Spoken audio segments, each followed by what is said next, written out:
जी अस्सलाम वालेकुम। झोंक टीवी वसेब दी आवाज़ नाजरीन झोंक टीवी की तरफों खुश आमदीद। अगर तुम साढ़े चैनल ते नवे ही वे तो साढ़े चैनल को ज़रूर सब्सक्राइब करे सो ते घंटी दे निशान ते भी ज़रूर क्लिक करे सो ताकि साड़ी हर आने वाली वीडियो बर वक्त। बहुत शुक्रिया, आप लोगों ने थोड़ा इंतज़ार किया और ताख़ीर की मैं माज़रत चाहूँगी। आज मुल्तान के अंदर पहले तो प्रेस क्लब में जब हम आए तो प्रेस क्लब की जो नौ मुंतखब बॉडी है जो इलेक्शन के नतीजे में कामयाब हुई है उनको हमने मुबारकबाद दी। पाकिस्तान पीपल्स पार्टी के चेयरमैन जनाब बिलावल भुट्टो ज़रदारी साहब की जानिब से भी उनको मुबारकबाद पेश की गई और प्रेस क्लब के तमाम अरकान को मुबारकबाद पेश की कि जमहूरियत के तसलसल को बरकरार रखने में हर मेंबर का रोल होता है और वोट का प्रोसेस ये वही प्रोसेस है जिसके लिए पाकिस्तान पीपल्स पार्टी एक अरसे से जद्दोजहद कर रही है। और आज भी हमारी ये ख्वाहिश है कि पाकिस्तान के अंदर भी हकीकी शफ़ाफ इलेक्शन हो और उन इलेक्शन के नतीजे में एक हकीकी अवामी हुकूमत का क़याम हो। तो आपका भी जो यहाँ पर एक प्रोसेस है वो जमहूरी प्रोसेस है और आप तमाम लोगों को इन इलेक्शंस के इख्तिताम पे और जो नए लोग मुंतखब होकर आए हैं उनको उनकी कामयाबी पर मुबारकबाद पेश करते हैं। अच्छा जी, यहाँ आने का एक ये भी मकसद था, जहाँ मुलाकात होती है वहाँ यकीनन कोई जो इवेंट हो रहा है उस पर भी गुफ्तगू होती है। पाकिस्तान पीपल्स पार्टी की जानिब से आप जानते हैं कि जो जनवरी के अंदर सेंट्रल एग्जीक्यूटिव कमेटी की मीटिंग हुई थी लाहौर में, वहाँ पर एक फ़ैसला किया गया था कि मुल्क के अंदर जो हालात हैं, बिलखसूस जिस रफ़्तार से महंगाई बढ़ रही है, जिस रफ़्तार से बेरोज़गारी और गुर्बत में इजाफ़ा हो रहा है और जो आज पाकिस्तान की आवाम की हालत है, जिस आज़ाब में पाकिस्तान के लोग मुब्तला हैं, अब इसे और बर्दाश्त नहीं किया जा सकता। हमें नहीं लगता कि ये सेलेक्टेड हुकूमत जिसको इमरान खान चला रहे हैं वो किसी भी तरीक़े से आवाम को रिलीफ़ फ़राहम कर सकती है। रिलीफ़ तो बहुत दूर की बात है, वो तो इस बात को मानने को तैयार नहीं कि पाकिस्तान में महंगाई है, पाकिस्तान में गुर्बत बढ़ रही है, पाकिस्तान में बेरोज़गारी आज रिकॉर्ड सतह को छू रही है। पाकिस्तान का एक एक शख्स आज तकरीबन 2 लाख का मकरूज़ है। यही इमरान खान जब कंटेनर पे खड़े होते थे तो वो गिनवाया करते थे कि कितना कर्ज़ा एक एक पाकिस्तानी शहरी पर है और उस वक्त लाख के करीब कर्ज़ा था। आज वही शहरी 2 लाख का मकरूज़ है। ये दावा किया करते थे कि जब ये आएंगे तो टैक्स इतना नहीं होगा, लेकिन रिकॉर्ड देख लें पाकिस्तान की तारीख़ का कि आज बुलंद तरीन सतह पर टैक्स पहुंच चुका है। और टैक्स भी कौन सा है? इनडायरेक्ट टैक्स, वो टैक्स जिसका आपको और मुझे इल्म नहीं है कि आपकी कौन सी चीज़ ख़रीदने पर आपसे टैक्स काटा जा रहा है। आप चाहते भी नहीं हैं आपकी ख़रीदारी में ये टैक्स कटे, लेकिन वो टैक्स आप पर इम्पोज किया गया है। आज गरीब तर हो गया है, मिडिल क्लास भी गरीब हो गई है। जो निचले दर्जे पे गरीब थे आज वो मिटते हुए नज़र आ रहे हैं। ये आलम है।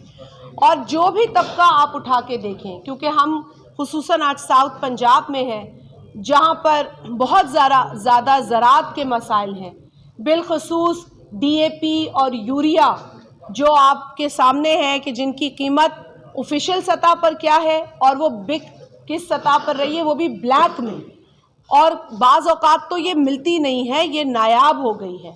अब ये ऐसी चीज़ है जो हर काश्तकार की ज़रूरत है, हर हारी की ज़मींदार की ज़रूरत है।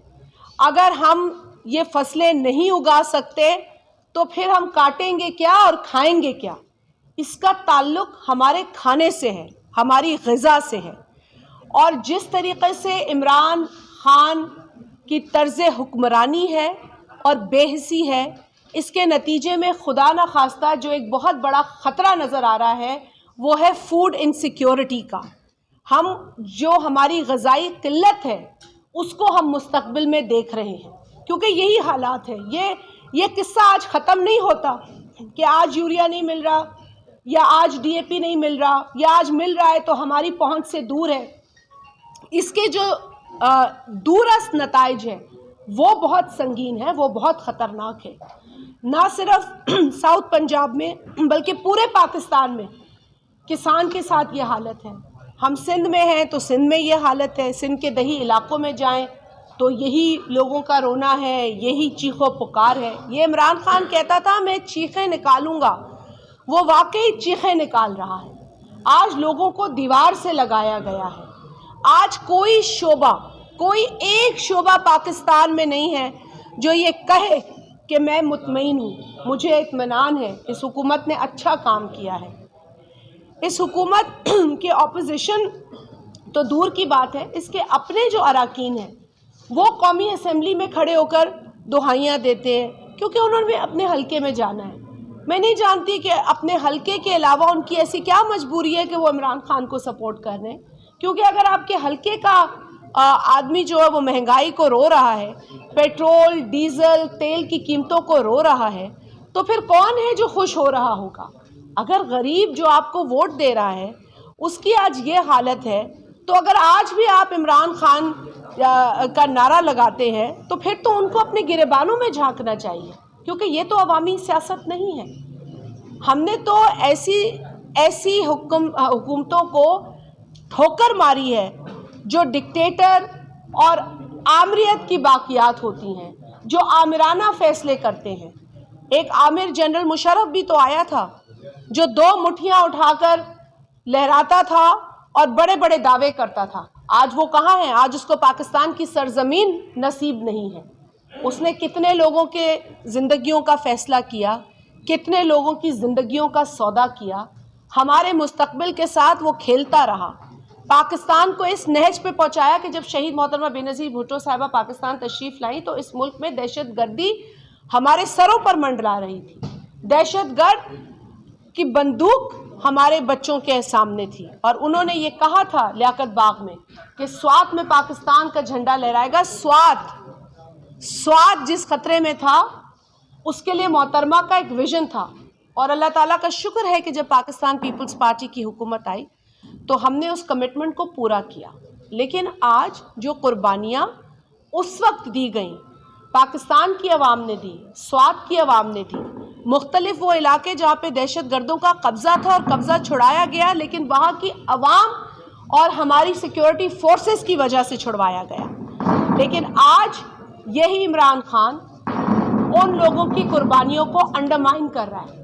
आज जो अफ़गानिस्तान में सिचुएशन पैदा हुई उसके नतीजे में हमें पता था कि पाकिस्तान में क्या असरात मुरत्तब होंगे और यही वजह है कि पाकिस्तान पीपल्स पार्टी वो पहली सियासी जमात थी और शायद वो एक ही सियासी जमात थी जिसने फ़ौरन अफ़गानिस्तान के ऊपर मीटिंग बुलाई, अपनी सेंट्रल एग्जीक्यूटिव कमेटी के साथ बैठे और वहाँ पर हमने डिस्कशन की और हमने ये रिकमेंडेशंस वहाँ से हमने ली कि क्या होना चाहिए। ठीक है, हम हुकूमत में नहीं हैं वफाक में, लेकिन हम पाकिस्तानी हैं, हम एक सियासी जमात हैं, हमें फ़िक्र है पाकिस्तान की, पाकिस्तान के लोगों की। और जो हमारे खदशात उस मीटिंग में थे, क्योंकि उस वक्त हुकूमत ने उनको हवा में उड़ा दिया, हमने जो कुछ कौमी असेंबली में कहा उसे हवा में उड़ा दिया। यही है नतीजा जो हम देख रहे हैं कि रोज़ हमें एक बुरी खबर मिलती है कि हमारे सिक्योरिटी फोर्सेस को शहीद कर दिया गया है। तो ये उसी वक्त होता है जब हुकूमत लाइल्म हो, जब हुकूमत बेहिस हो, जब हुकूमत नालायक हो। साउथ पंजाब में हम बैठे हैं और मुल्तान जो यहाँ का दिल है, हम वहाँ बैठे हैं। मुल्तान के हवाले से या साउथ पंजाब के हवाले से भी ज़रूर मैं कहना चाहूँगी कि जो सूबे के चर्चे होते रहे, वाहिद पे पाकिस्तान पीपल्स पार्टी ने अपने दौर में इस प्रोसेस को आगे बढ़ाया। जो कॉन्स्टिट्यूशनल रिक्वायरमेंट थी, जो आइनी तकाजे थे, उसके ऐन मुताबिक करारदाद तक सामने आई। चेयरमैन बिलावल भुट्टो जरदारी साहब जब कौमी असेंबली में MNA बनकर आए तो अपनी पहली स्पीच में उन्होंने साउथ पंजाब का जिक्र किया। उन्होंने कहा कि इसका क्या अहमियत है और इसका स्टेटस जो है वो एक मुतालबा है, उसको पूरा करना चाहिए। और उस वक्त भी उन्होंने पेशकश की, उस वक्त की सिलेक्टेड हुकूमत को भी उन्होंने ये कहा और आज भी वो सिलेक्टेड हुकूमत है जो दावे कर रही है, लेकिन काम कोई नहीं हुआ। उस वक्त भी उन्होंने कहा कि अगर पीपल्स पार्टी की तरफ से आपको कोई मदद चाहिए होगी तो हम वो देने को तैयार हैं, क्योंकि हमने जो एक ख्वाब देखा है, हमने जो आपके मुतालबात सुने हैं, हम समझते हैं कि आप हक पर हैं और लिहाजा आपको अपने हुकूक मिलने चाहिए। पाकिस्तान में लोग अपने हुकूक की जंग लड़ रहे हैं, चाहे वो मुआशी हुकूक हों, चाहे वो सियासी हुकूक हों, चाहे वो जमहूरी हुकूक हो या इंसानी हुकूक हों। और यही वजह है कि पाकिस्तान पीपल्स पार्टी के चेयरमैन जनाब बिलावल भुट्टो जरदारी साहब ने 27 फरवरी को अवामी मार्च की कॉल दी है, जो कायदे आज़म के मज़ार से निकलेगी कराची में और इस्लामाबाद का रुख करेगी और मुख्तलिफ शहरों से देहात मुल्तान को भी पास करेगी। मुल्तान में भी लोगों से खिताब किया जाएगा और यहाँ से फिर आगे का सफ़र इस्लामाबाद, लाहौर के ज़रिए आगे जाया जाएगा। तो आप लोगों से, आपके तवस्सुत से आवाम को यही गुजारिश है कि ये अवामी मार्च है, ये लोगों की मार्च है, ये आवाम के मसाइल, आवाम की परेशानियाँ, आवाम की तकलीफ़ें देखकर इस मार्च की कॉल हुई है। और हमने ये ज़रूरी समझा कि पीपल्स पार्टी जो हमेशा एक मजबूत ऑपोजिशन का किरदार अदा करती रही है, जो डिक्टेटर्स से घबराई नहीं, आमिरों से घबराई नहीं, तो आमिराना सोच से क्यों घबराएगी। ये जमहूरियत का लिबादा पहने आमिराना सोच रखने वाले लोग ये हमारे सामने क्या हैसियत रखते हैं जब आवाम इस वक्त परेशान है और उनकी जो ताकत है वो सड़क पर आके इस्लामाबाद का रुख करने को तैयार है। तो फिर ये इस फैसले में देर नहीं होनी चाहिए। लिहाजा 27 फरवरी को जब कराची से इस्लामाबाद का रुख करेंगे तो हमें उम्मीद है कि वो तमाम पाकिस्तानी जो आज परेशान हैं, जिन्हें तकलीफ़ें हैं, फिर वो मज़दूर हों, किसान हों, फिर वो मेहनत कश हों, फिर वो तुलबा हों, ख़वातीन हों, लेडी हेल्थ विज़िटर्स हों, जिस भी शोबे से ताल्लुक़ रखने वाले लोगों को इन्होंने दीवार से लगाया है और कुचलने की कोशिश की है, उन तमाम लोगों को हम दावत देते हैं कि आइए अपनी इस मार्च में शामिल होइए, आइए मिलकर इस्लामाबाद चलें, आइए इनको बताएं कि ये इमरान खान कहता था कि चंद लोग गो इमरान गो कहेंगे तो मैं घर चला जाऊंगा, मैं नहीं कुर्सी पर बैठूंगा। तो आज क्या हुआ उस स्टेटमेंट का, आज क्या हुआ उस बात का? आज क्यों भूल गया ये इमरान खान कि कितने लोग गो इमरान गो कह रहे हैं? अब तो वक्त आ गया है, अब तो अपने उस बयान पर गौर कीजिए, उस तकरीर पर गौर कीजिए। मैं चाहूँगी कि नवाबज़ादा इफ्तिखार साहब मेरे साथ बैठे हैं, वो भी इस बात में इजाफ़ा करें और फिर आपके सवालात की तरफ चलें।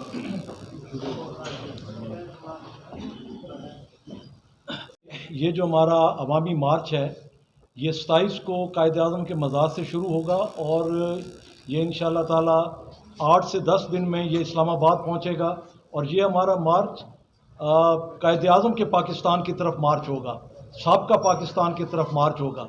और इंशाअल्लाह ताला हमारी कोशिश होगी कि हमारे जो तुलबा हैं, नौजवान हैं, उनके लिए रोज़गार का हिसाब किया जा सके, हमारे काश्तकार जो परेशान हैं उनकी परेशानियों का हल निकाला जा सके, हमारी ख़वातीन, हमारी बहनें जो उनके मसाइल हैं, बेनज़ीर इनकम सपोर्ट प्रोग्राम है उसमें इजाफ़ा किया जा सके।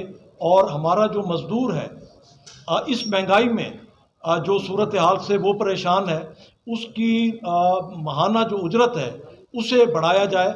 और आपने देखा कि सिंध गवर्नमेंट ने पिछले दिनों 25,000 माहाना उजरत का किया फ़ैसला, मगर कुछ लोगों ने कोर्ट में जाके उसे रोकने की कोशिश की।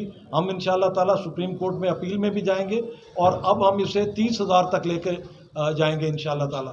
और मेरी आपसे, आपकी वसासत से, आवाम से भी और ख़ास तौर पर आप मीडिया के भाइयों से, साथियों से अपील है कि वो इसे कवरेज करने के लिए, ये पाकिस्तान का मसला है, पाकिस्तान की बका का मसला है और ये आप और हम सब ने मिल के इसके लिए बाहर निकलना है और इंशाअल्लाह ताला 27 को हम एक इनकलाब की तरफ बढ़ेंगे।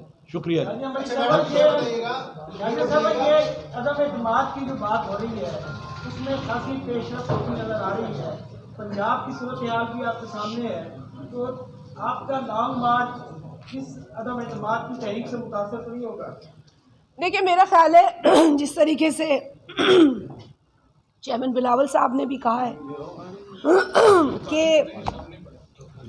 कि ये जो हुकूमत है सिलेक्टेड, ये आवाम का एतमाद खो चुकी है।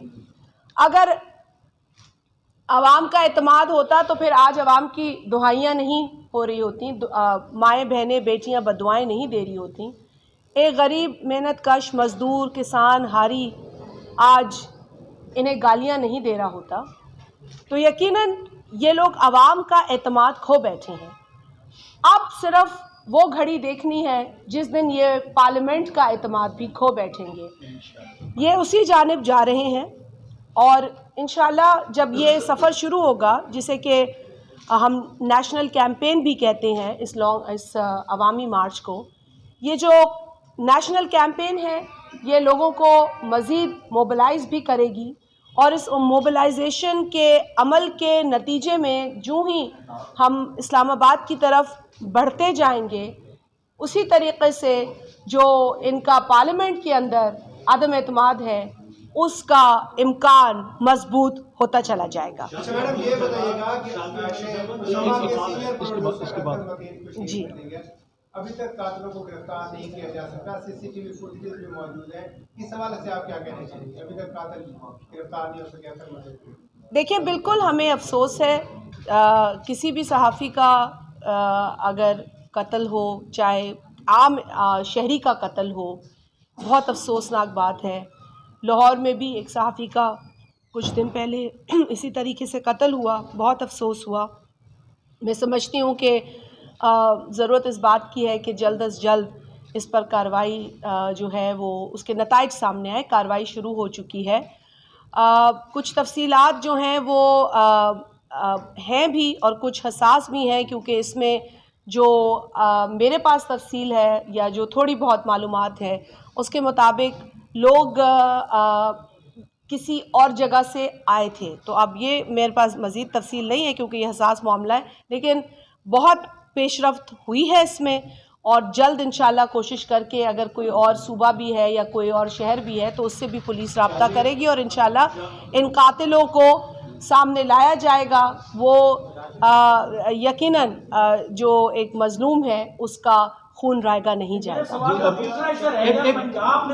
पंजाब में जो अदम इत्तेफाक की सूरत हाल है और सियासी कायदीन के दरमियान जो मुलाकातें हैं और हुकूमत के इत्तेहादियों से जो मुलाकातें हैं, उस हवाले से आप क्या कहती हैं और क्या इसका कोई नतीजा निकलेगा? देखिए, मुलाकातें हैं, यकीनन ये एक सियासी अमल है। सियासी अमल जो है उसके हवाले से तो मैं समझती हूँ कि सदर आसिफ अली ज़रदारी साहब का बहुत बड़ा नाम है। सियासी मफ़ाहमत जिस तरीक़े से उन्होंने पाकिस्तान में आगे लेकर वो चले हैं, आज उनके जो क्रिटिक्स हैं वो भी उनकी तारीफ़ करते हैं कि वो सियासी बसीरत रखते हैं, सियासी फ़ैसले करते हैं। तो मरासिम भी कई सियासी अशख़ास से, शख्सियतों से बहुत अच्छे हैं और अगर डायलॉग हो रहा है या कोई कम्युनिकेशन हो रही है तो इसके अच्छे नताइज आने की भी बहुत गहरी उम्मीद है। ज़फ़रुल्लाह खान साहब, आप 2-3 दफ़ा कोशिश कर चुके हैं।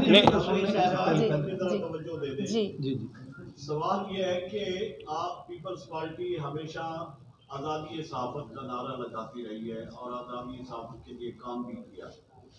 गुज़श्ता दिनों मौसम बेग के साथ जो कुछ हुआ, इस सिलसिले में पीपल्स पार्टी ने क्या किया? बिल्कुल आपकी बात दुरुस्त है। पाकिस्तान पीपल्स पार्टी ने हमेशा आज़ादी सहाफ़त की बात की है, हमेशा आज़ादी जमहूर की बात की है, हमेशा फ्रीडम्स की बात की है। और जिस तरीक़े से आज हमारी आज़ादी को बंद किया जा रहा है कूज़े में, उसकी हम मज़म्मत करते हैं। जिस भी तरीक़े से हो, चाहे वो एक सहाफ़ी को बग़ैर किसी वजह के या झूठी वजह बनाकर उठाकर ले जाना हो, फिर उसमें पीका जो एक काला कानून है जब आ रहा था हमने उसकी उस वक्त भी मुखालफत की थी। जिस कमेटी में था वहाँ पर भी हमने सख्त मुखालफत की थी और हमारी मुखालफत के नतीजे में कुछ अमेंडमेंट्स मुतारिफ़ हो सकी थी, लेकिन बहुत सारी अमेंडमेंट्स नहीं मुतारिफ़ हुई और उस कानून की जो बुरी शक्ल थी वो पूरी तरीके से सही नहीं हो सका। और फिर इस हुकूमत ने उसी काले कानून को और स्याह कर दिया एक ऑर्डिनेंस के ज़रिए, जिसकी हम मज़म्मत कर रहे हैं और जहाँ भी मौका मिलता है उस मज़म्मत को दोहराते हैं। मोहसिन बेग की गिरफ़्तारी पर हमने पहले रोज़ ही मज़म्मत भी की और हमने इस पर तशवीश का इजहार किया। मौसन बेग या और कोई सहाफ़ी हो, उनको सिर्फ़ इसलिए सज़ा नहीं मिलनी चाहिए कि वो इस सेलेक्टेड हुकूमत पे तनकीद करते हैं, इनकी आवाम दुश्मन पॉलिसीज़ को इसके साथ अग्री नहीं करते और ये पे दर पे इस तरह की हरकत कर रहे हैं जिस पर सबको तशवीश है, मुझे है, आपको है। पीका के ऊपर तो सहाफ़ी बरादरी ने एक एहतजाज की कॉल भी दे रखी है इस्लामाबाद में। मेरा ख़्याल है कल जो जज साहब हैं उन्होंने इस पर एक सख्त नोटिस भी लिया है। तो ये काले कानून जब डिक्टेटर लाता था उसकी तब भी मुखालफत होती थी, तो ये क्या समझते हैं कि जमहूरियत का लिबादा ओढ़ कर ये काले हरकत या काले कानून इस तरह आसानी से इम्पोज कर सकेंगे? हम इनकी भरपूर मज़ाहमत और मज़म्मत करें। तारिक अंसारी साहब, आप में से जो भी करें। एक मिनट, ये तारिक अंसारी साहब हमेशा जो है तारीख गवाह है कि पाकिस्तान की मुक़्तदर क़ुव्वतों का कोई ना कोई रोल होता है। इस वक्त भी ये सवाल उठाया जा रहा है कि आपका लॉन्ग मार्च हो या जो अदब एतमाद की तहरीकें हैं, क्या इस हवाले से आपको कोई सिग्नल मिला है या आप क्या समझते हैं कि अपने बलबूते पर ये सारा कुछ कर? देखिए, ये अफसोसनाक बात है कि पाकिस्तान में सियासत के अंदर जो मुदाखलत है वो एक हकीकत है, और जब पाकिस्तान डेमोक्रेटिक मूवमेंट का क़याम बिलावल भुट्टो ज़रदारी साहब ने किया और जिसमें दीगर सियासी जमातों को उन्होंने आने की दावत भी दी, तो उनकी यही सोच थी कि इस मुल्क में जो सियासत है उससे मुदाखलत को दूर करें। और यही वजह थी कि पाकिस्तान पीपल्स पार्टी की चेयरपर्सन शहीद मोहतरमा बेनज़ीर भुट्टो साहिबा ने जब मिसाक जमहूरियत का एक कॉन्सेप्ट मुतारफ़ कराया तो उन्होंने भी यही सोच रखी कि इसमें मुदाखलत का जो अमल है, जो गैर सियासी लोग हैं उनकी मुदाखलत नहीं होनी चाहिए, क्योंकि इसमें जितनी शफाफियत होगी उतना अवाम जो है, जो वोट देता है, उसको यकीन होगा कि ये हुकूमत हमारी हुकूमत है। और आज यही हो रहा है। जो आज की हुकूमत है वो आरटीएस की हुकूमत है, वो आवाम की हुकूमत नहीं है। और ये आरटीएस की हुकूमत जो सिलेक्टेड है उसने अपने कामों से ये साबित कर दिया है कि वो सिलेक्टेड है। और यही वजह है कि बिल आखिर 3.5 बरस की अजियत अजाब के बाद बिलावल साहब ने अवामी मार्च की कॉल दी है। आपने कहा कि क्या इशारा, देखिए हमें है आवाम का इशारा। हमें आवाम कहती है कि हम भूख मर रहे हैं, हमारे पास खाने को नहीं है, रोज़ आटा दाल चीनी गंदम महंगा हो रहा है, बाज़ औक़ात दस्तयाब नहीं होता, दवाएं 700% महंगी हो चुकी हैं, गरीब का इलाज नहीं हो पा रहा। डायबिटीज़ का मरीज़ दवा लेने जाता है तो वो सोचता है मैं अपनी दवा लूँ या घर का सौदा ख़रीदूँ। बिजली का बिल भरता है तो कहता है बिजली का बिल भरूँ या बच्चों की फ़ीस अदा करूँ। आज प्रायोरिटीज़ जो सारी इम्पॉर्टेंट है उसमें फ़ैसला नहीं कर पा रहे लोग कि हम क्या करें। और यही लोगों की पुकार है जिसने हमें मजबूर किया सड़कों पर आने के लिए। ये 10 रोज़ का सफ़र कोई आसान सफ़र नहीं है, ये बहुत कठिन सफ़र होगा, हम जानते हैं, क्योंकि वैसे ही लोग बेरोज़गार हैं, उनकी जेब में एक ढेला नहीं है, लेकिन वो निकलने को तैयार है। किसान के पास यूरिया नहीं है, डीएपी नहीं है, लेकिन वो कहता है कि मैं भी आपके साथ आऊँगा। मैं कल तुलबा से मिली, उन्होंने कहा जी हमारी सिंध में तुलबा यूनियन बहाल हो गई, तो सिंध भी पाकिस्तान का सूबा है, क्या बाकी जगहों पे पाकिस्तान के लोग जो है उसका मुतालबा पूरा नहीं होगा? तो हम भी आपके साथ हैं।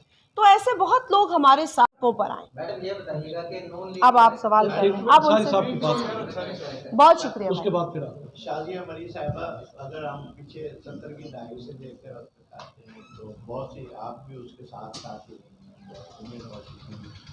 70 की दहाई में बहुत से नशे को फरार है, बहुत से जुर्माने किए गए, बहुत से धोखे किए गए। आप बार बार उन गैर फितरी इत्तेहादों में अब तक खेल रहे हैं जिन्होंने हमेशा आपके साथ धोखे किए, आज फिर भी इस पॉइंट में आप उनको साथ ले गए। देखिए, कम से कम हमने कई ऐसे लोगों को कायल कर दिया है जो आज कहते हैं कि उनका बयानिया बदल गया। तो अब पता नहीं हकीकी मायनों में बयानिया बदला या नहीं बदला, लेकिन एक जमहूरी कारकुन की ये फ़तह है कि अगर आपका वो मुखालिफ जिसे जमहूरियत पर कभी यकीन नहीं था, जिसे कभी आवाम जो थी वो नज़र नहीं आती थी, वो आज आवाम की भी बात करने पर मजबूर है और जमहूरियत का नारा लगाने पर भी मजबूर है। तो एक जमहूरी कारकुन की ये कामयाबी है। मेरे साथ नवाबज़ादा इफ्तिखार साहब बैठे हैं, ये जिनके फर्जंद हैं, उस शख्स ने भी जमहूरियत का परचम थामे रखा और उन्होंने सारी ज़िंदगी यही प्रचार किया कि जमहूरी सोच को परवान चढ़ाना है, जमहूरियत को मजबूत करना है। तो यकीनन हम एक जमहूरी कारकुन हैं, हम इक़्तिदार की भूख नहीं रखते, हम जमहूरियत की भूख रखते हैं और हम चाहते हैं कि इस मुल्क के अंदर ज़्यादा से ज़्यादा जमहूरियत मजबूत हो, ज़्यादा से ज़्यादा सियासी एक्टिविटी हो। इस मुल्क को एक सोची समझी साजिश के तहत डीपोलिटिसाइज किया गया है और फिर ऐसे लोग भी आगे किए गए हैं जिन्हें सियासतदानों का लिबादा पहनाकर, लेकिन उनसे भी मुल्क को डीपोलिटिसाइज कराया गया है। हम यही चाह रहे हैं कि इस मुल्क में जमहूरियत फले फूले मजबूत हो और उसके नतीजे में आवाम को ये राइट मिले कि वो सही जगह वोट डाले और जहाँ वोट डाले वहाँ वोट निकले। तो ये पूरा एक प्रोसेस है। हमारा काम उस वक्त तक ख़त्म नहीं होगा जब इस मुल्क में हकीकी अवामी हुकूमत का क़याम नहीं हो जाता, उस वक्त तक हम स्ट्रगल करते रहेंगे। इमरान जी, नून लीग जो है वो कह रही है कि इस हुकूमत को जैसे तैसे करके गिराया जाए। आप कह रहे हैं अदम एतमाद लेके आया जाए, लेकिन इत्तेहादियों का अभी तक कोई पता नहीं है वो किस तरफ जा रहे हैं और जो लोग इस्तीफा देने की बात कर रहे हैं उसका भी कोई पता नहीं है। तो क्या ये सारे सिनेरियो, करंट सिनेरियो को देख के फैसला किया गया कि नून लीग और मिल के प्रेशर डालें लॉन्ग मार्च के जरिए, वैसे तो हमसे हुकूमत मिलेगी नहीं? देखिए, दो बातें तो जो पाकिस्तान पीपल्स पार्टी हमेशा से कहती आई है वो सच्ची साबित हुई हैं और वो दो बातें क्या थीं कि इस्तीफ़ा नहीं देना चाहिए जिस वक्त इस्तीफ़े देने की बातें हुई और इस्तीफ़े देने के हवाले से पाकिस्तान पीपल्स पार्टी के ऊपर इल्ज़ामात लगाए गए और पाकिस्तान पीपल्स पार्टी के फ़ैसले पर तनकीद की गई और पाकिस्तान पीपल्स पार्टी के किए गए फ़ैसले के ऊपर बाकायदा एक कैंपेन चलाई गई उसके ख़िलाफ़। बस अब मैं ये नहीं कहना चाहती कि वो कैंपेन किस तरीक़े से चलाई गई या कौन से जो थे वो हरबे इस्तेमाल किए गए। हम अपने उसी ग्राउंड पे खड़े रहे कि जी इस्तीफ़े देने से कोई फ़ायदा नहीं होगा अपोजिशन को, इस्तीफ़े देने से हुकूमत नहीं गिरने वाली, इस्तीफ़े देने से आपके लिए ये नुकसान होगा कि वो पार्लियामेंट जो आपकी भी पार्लियामेंट है, क्योंकि आवाम ने आपको भी वहाँ पर भेजा है, तो वो स्पेस आपकी चली जाएगी। लिहाजा ये फ़ैसला हमारे लिए बहुत गलत होगा और उस वक्त हम एक अकेले थे, पीपल्स पार्टी जो डटी रही। हमने फिर ये भी सोचा कि चले हमने इस्तीफ़े नहीं दिए तो जो इस्तीफ़ों की ज़िद करने वाले थे उन्होंने इस्तीफ़े शायद तैयार कर लिए हैं और इस्तीफ़े दे देंगे, लेकिन उनके इस्तीफ़े भी आज तक नहीं आए। लेकिन आखिर में हमने ये उनसे ही सुना कि इस्तीफ़े के ऑप्शन पर जो वो बज़िद थे वो गलत था। तो यानी कि सुर्खरू पीपल्स पार्टी हुई, सुर्खरू चेयरमैन बिलावल भुट्टो हुए, शहीद मोहतरमा बेनज़ीर भुट्टो साहिबा का वही विज़न हुआ कि मैदान नहीं छोड़ना। अच्छा, दूसरी बात आपकी आती है, जो दूसरी बात जो हमारी सही साबित हुई, हम फिर सच्चे साबित हो गए। अल्लाह ताला ने हमें वहाँ भी हमें इज़्ज़त बख्शी। हमने कहा जी ऑप्शन है नो कॉन्फिडेंस का, आदम एतमाद का। अब चूँकि मैं मुल्तान में हूँ, गिलानी साहब का घर है, तो गिलानी साहब का मार्च 2021 में जो इलेक्शन था वो एक तरीक़े से आदम एतमाद ही था। वो 16-17 अरकान जिनको इन्होंने भी, इमरान खान ने गालियाँ भी दी, लेकिन उसके बाद उनको ले भी आए कि जी आप मेरी भी हामी भर दो, मुझे तो जलील कर चुके हो तुम इस सेनेट के इलेक्शन में और गिलानी साहब जीत चुके हैं आपकी सपोर्ट से। आपने अपना वोट अपने ज़मीर के मुताबिक, अपनी ख्वाहिश के मुताबिक दे दिया है गिलानी साहब को। फिर भी उनको, उनकी भी मैं हैरान हूँ, गालियाँ खाने के बाद वो कहीं आ गए दूसरे दिन। बहरहाल देखिए ये अपने ज़मीर की बात है, अपने ज़मीर का फ़ैसला है। हम ज़मीर के ऊपर बहुत मान रखते हैं। तो कहने का सिर्फ मकसद ये, आपको ये समझाने का ये था कि उस मार्च 2021 का जो अदम एतमाद था, हम उसे आगे लेके जाना चाहते थे। हम उसको पंजाब के अंदर, पंजाब असम्बली में लेके जाना चाहते थे और फिर इसी तरीक़े से हम वापस कौमी असम्बली की जानिब आना चाहते थे। ये बात उस वक्त समझ नहीं आएगा, लेकिन आज हमें खुशी है। हम किसी भी चीज़ पर तनकीद नहीं करते। हम ये भी नहीं करते कि एक बंदे से तनकीद कराएं और दूसरे बंदे से दूसरा बयान दिलवाएं। हम ये गुड कॉप और बैड कॉप की पॉलिसी भी नहीं चलते।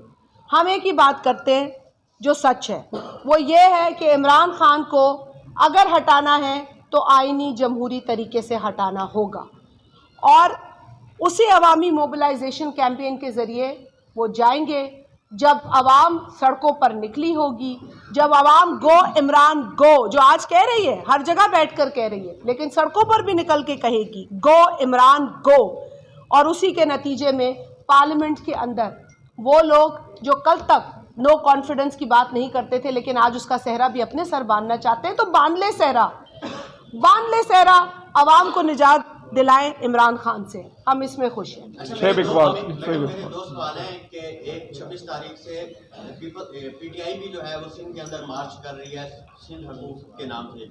दूसरा सवाल यह है कि इमरान खान का स्टांस था तहरीक अदम एतमाद जो आप ला रहे हैं कि ये 40 साल बाद दोनों सारी जमातें जो है मेरे खिलाफ इकट्ठी हो जाएंगी, तो इस हवाले से क्या कहेंगे? मुझे पता नहीं है कि इनके ख़िलाफ़ ये 40 साल पहले कहाँ थे। 40 साल पहले तो इनको सियासत की ABC नहीं आती थी, अब तो खैर अभी भी नहीं आती उसे सियासत की ABC। लेकिन मेरा ख्याल है नवाब साहब ने अपने घर में ज़्यादा सियासी का एक्टिविटीज़ देखी होंगी, तो इस पे नवाब साहब जवाब बेहतर दे सकते हैं। आप जवाब दें कि इनको वो कहते हैं मेरे खिलाफ इकट्ठे हो गए। पीटीआई का जो मार्च है उसका क्या कहेंगे जो सिंध में जा मैं उसके हवाले से कहती हूँ, फिर नवाब साहब आप इसका जवाब दें। इसके बारे में अगर सही जवाब है तो वो मेरे ख्याल जो हमारे इंफॉर्मेशन मिनिस्टर हैं फवाद चौधरी साहब, उन्होंने दिया है। उन्होंने कहा है कि इमरान खान साहब को तो ABC नहीं आती पॉलिटिक्स की, तो इन्होंने क्या पॉलिटिक्स करनी है। तो मेरे ख्याल उनके अपने इंफॉर्मेशन मिनिस्टर का इसका जवाब वही बेहतर जवाब है। वो तो हम सबको पता चल गया, ना इनको सियासत की ABC आती है और ना शायद कोई और किताब पढ़ी है, क्योंकि जर्मनी और जापान का बॉर्डर भी इन्होंने मिलाया था और साल में 12 मौसम है, यही मौसूफ कहते रहे। और फिर ये भी कहते रहे कि पौधों से रात को ऑक्सीजन निकलता है, जबकि सारी उम्र हमने पढ़ा कि कार्बन डाइऑक्साइड निकलता है, लिहाजा बड़े कहते थे रात को बाहर ना निकलो। तो शायद उनके पास भी ये साइंसी वजह थी जो समझाते नहीं थे लेकिन कहते ज़रूर थे। तो अकल का भी फुकदान है, सियासत की समझ भी नहीं है। अब आ जाते हैं, आपने कहा कि PTI ने जो ऐलान किया, मुझे हैरत इस बात पर होती है कि जो हुकूमत इस बात की ज़िम्मेदार है कि इस मुल्क में महंगाई बढ़ रही है, जो हुकूमत इस बात की ज़िम्मेदार है कि जो 1 करोड़ नौकरियां देने का वादा करती थी वो तो इन्होंने दी नहीं, लेकिन लोगों की नौकरियां छीनी इन्होंने, लोगों को बेरोज़गार किया इन्होंने, और इस तमाम जो इस वक्त बेरोज़गारी की जो एक सुनामी है उसकी ज़िम्मेदार है। जो हुकूमत इस मुल्क में गैस का बहरान जो शिद्दत इख्तियार कर गया है उसकी ज़िम्मेदार है, यूरिया का जो मसला है उसकी ज़िम्मेदार है, ज़राअत का जो बहरान है उसकी ज़िम्मेदार है, गुर्बत में जो इजाफ़ा हुआ है उसकी ज़िम्मेदार है, और तो और जो ये झूठा नारा लगाते थे ट्रांसपेरेंसी का, करप्शन के ख़िलाफ़ बड़ी बात करते थे, उसके बढ़ाने में ये ज़िम्मेदार है। ट्रांसपेरेंसी इंटरनेशनल की रिपोर्ट आपके सामने मौजूद है। आज तो हम तरक्की कर गए करप्शन में। जो पाकिस्तान की जो रुपए की कदर है उसको ज़मीन पे लाके पटक दिया है, उसके ज़िम्मेदार हैं। तो ये टोला सिंध के अंदर अगर एक रैली का ऐलान करता है तो समझ हमें नहीं आती कि ये किसके ख़िलाफ़ करता है। अगर सिर्फ इसे पीपल्स पार्टी का बुग़्ज़ है तो अब ये लोग नहीं ख़रीदते, क्योंकि पीपल्स पार्टी को या किसी भी मुखालिफ जमात को गालियाँ इन्होंने 3.5 साल दी, हर इल्ज़ाम उन पर लगाया, लेकिन हकीकत ये है जो ये ख़ुद भी जानते हैं, और ना जानते होते तो इमरान खान अपने चमचों को ना इकट्ठा करता और उनको ये ना कहता कि तुम जाओ बाहर और मेरे लिए अच्छी अच्छी बातें करो, कोशिश करो कि मैं एक ब्रांड बना के बेचा जा सकूं। वो नहीं बेचा जा सकता। जब गरीब भूखा हो, जब गैस ना मिलने की वजह से चूल्हे बंद हो, जब सर्दियों में हमारे हीटर बंद हो, जब नहाने के लिए गर्म पानी मुयस्सर ना हो, तो इमरान ब्रांड बिक नहीं सकता, वो सिर्फ गालियाँ खा सकता है। तो वो अपना शौक़ पूरा कर ले। उनका शौक़ पूरा होने से पहले ही उनके लोग ऐलान कर चुके हैं, इस्तीफ़े उनके अहदेदार दे चुके हैं। वो ये भी कह चुके हैं कि हम इस लॉन्ग मार्च जो इनकी तो खैर रैली होगी, मेरे ख्याल है इससे बड़ी रैली जो है वो हमारे ज़िलों के अहदेदार निकालते हैं। आप देख लेंगे इनकी रैली का क्या हाल होगा। लेकिन इनको शर्म आनी चाहिए ऐसे ऐलान करने से पहले, क्योंकि इनसे तो हम जवाब मांग रहे हैं। अब जिनसे जवाब मांग रहे हैं, जिनसे हमें जवाब चाहिए, वो ही निकल गए एहतजाज कर रहे हैं, तो बंदा इंसाफ या जवाब मांगे किससे इस मुल्क में? ये तो मैं समझती हूँ कि इतना बड़ा भोंडा मजाक है जो इन्होंने ऐलान किया है और मैं समझती हूँ कि सिर्फ इनको रास्ते में बद्दुआएं और गालियाँ मिलेंगी। मेहरबानी जी, शुक्रिया जी, बहुत शुक्रिया। झोंक टीवी वसेब दी आवाज़। अगर तुसां साडे चैनल ते नवे हो, लाइक करो, सबसक्राइब करो, बेल आइकन नू प्रेस करो। अगर तुहाडे कोल कोई दिलचस्प स्टोरी है ते सच ते मबनी है या तुहाडे नाल कोई ज्यादती हो रही है ते साडा राबता नंबर तल्ले पट्टी ते चलदा होया नोट कर गिनो। जुल्म दे खिलाफ वसेब दी आवाज़।